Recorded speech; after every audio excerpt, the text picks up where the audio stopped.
Tous vêtus de noir, les commerçants d'Aqua, qualifiés de non essentiels par le gouvernement, se sont rassemblés samedi matin, place des Trois Pigeons, à Dax, avant d'entamer une marche funèbre pour exprimer leur mécontentement face à la fermeture de leur commerce. Je suis chausseur. Essentiel. Je suis auto-école. Essentiel.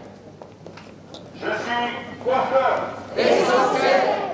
On ne sait pas si ça va faire basculer, on n'a pas la prétention de dire que ce qu'on a fait là fera basculer le gouvernement, mais en attendant, si on reste chez nous en attendant tranquillement que ça se passe, il n'arrivera rien non plus.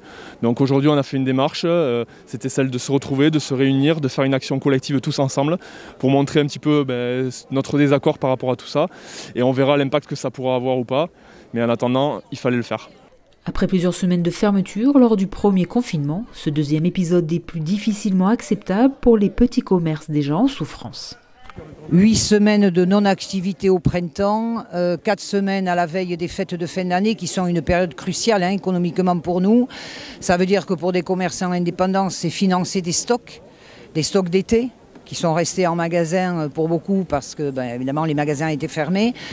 Rebelote au printemps, donc il y a un financement de stock, il y a des charges fixes à assurer, des salariés qui sont au chômage partiel, donc qui ne touchent pas l'intégralité des salaires.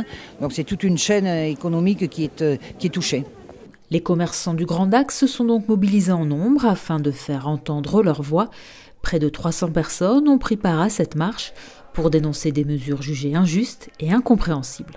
Ce qui est compliqué, c'est surtout les décisions qui sont prises par les gens du gouvernement en créant une vraie distension au niveau de la concurrence. Certains sont ouverts, la restauration collective est ouverte, avec les mêmes mesures qu'on leur demande d'appliquer que celles qu'on nous demande à nous d'appliquer.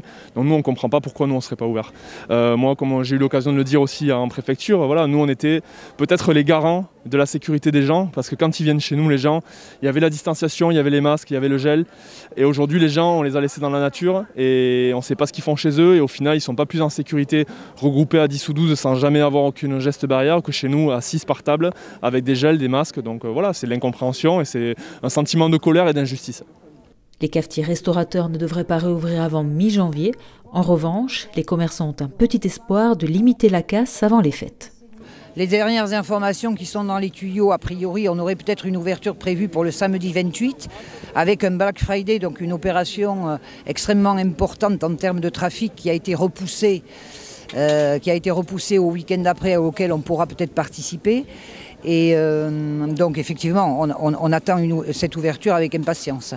Le message effectivement que je passe à nos clients citoyens responsables, c'est de nous attendre, on sera là pour les servir, pour les conseiller et d'éviter peut-être, voilà, je ne l'ai pas dit dans mon discours, mais de consommer sur le e-commerce. Attendez-nous, parce que c'est eux qui nous sauveront.